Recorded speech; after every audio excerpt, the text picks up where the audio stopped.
The distress signal from the Outer Rim colony was desperate. 3 Dominion battlecruisers were systematically destroying civilian settlements, and the nearest Earth fleet was 6 days away.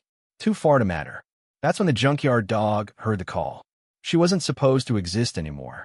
Officially decommissioned 50 years ago, the prototype X-7 was Earth's first attempt at a quantum phase warship, before humans understood the math properly. She'd been mothballed after her 3rd test flight phased half the ship into a different dimension for 6 hours. Too unstable for service, too expensive to scrap, she'd been left drifting in a forgotten depot near Neptune. Until Lieutenant Jake Scrap Morrison and his crew of washouts, rejects, and academy dropouts found her.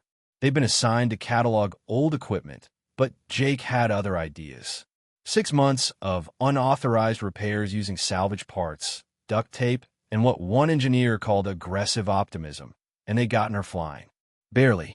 Now, the junkyard dog dropped out of her stuttering, half-functional hyperspace drive right between the Dominion fleet and the colony.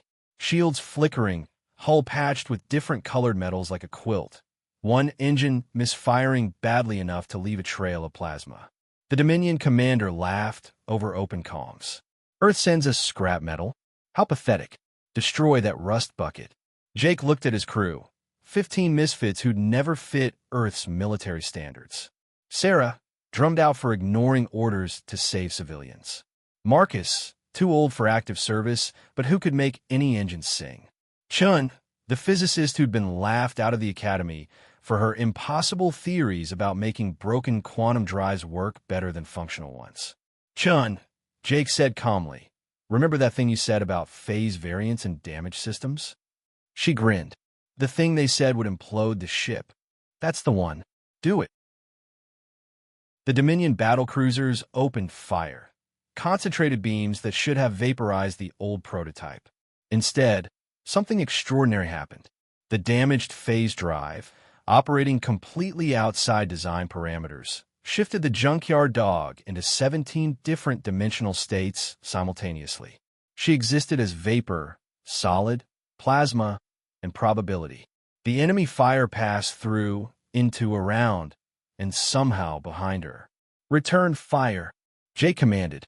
The junkyard dog's weapons were 5 decades out of date. Simple plasma cannons and kinetic rounds. But when fired from 17 dimensional states at once, they became something else entirely. Each shot existed in multiple realities, hitting from angles that didn't exist in 3-dimensional space.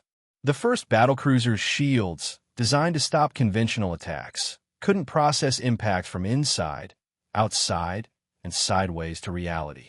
The ship simply stopped, not destroyed, but frozen between states, crew trapped in a quantum lock. That's impossible, the Dominion commander screamed.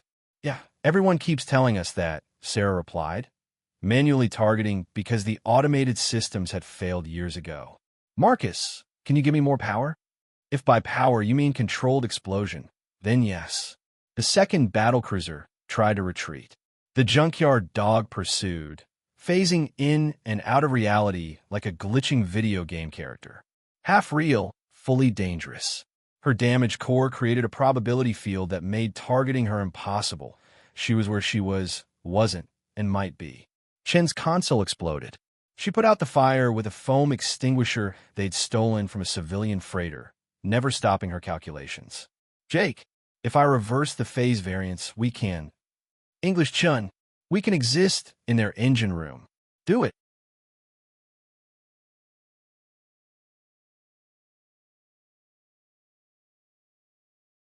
The junkyard dog materialized inside the second battlecruiser's engineering section for exactly 0.3 seconds, long enough to deposit 24 antimatter mines they'd jury-rigged from old fuel cells. The explosion was visible from 3 systems away. The third battlecruiser ran. The colony was safe, but the junkyard dog was dying. Every system failing, held together by nothing but determination and electrical tape. Earth Command is going to court-martial us, Marcus observed, putting out his 5th fire of the day. Probably, Jake agreed, patching life support with chewing gum. But we saved 40,000 people with a ship held together by spare parts, and Chen's insane physics. Chen looked at her readings. We shouldn't have survived that. The quantum mechanics alone. That's our motto. Jake interrupted. Shouldn't have worked. Get it painted on the hull. Whatever hull we have left. Earth Command did arrive 6 days later to find the junkyard dog still protecting the colony. More duct tape than ship. Crew cheerfully making repairs with salvaged Dominion parts. They weren't court-martialed. Instead, Earth's military learned something valuable. Sometimes the broken prototypes, crewed by people who don't know what's impossible, are more dangerous than entire fleets of perfect ships. The junkyard dog was officially recommissioned, though she kept her patchwork hull and misfit crew. Because in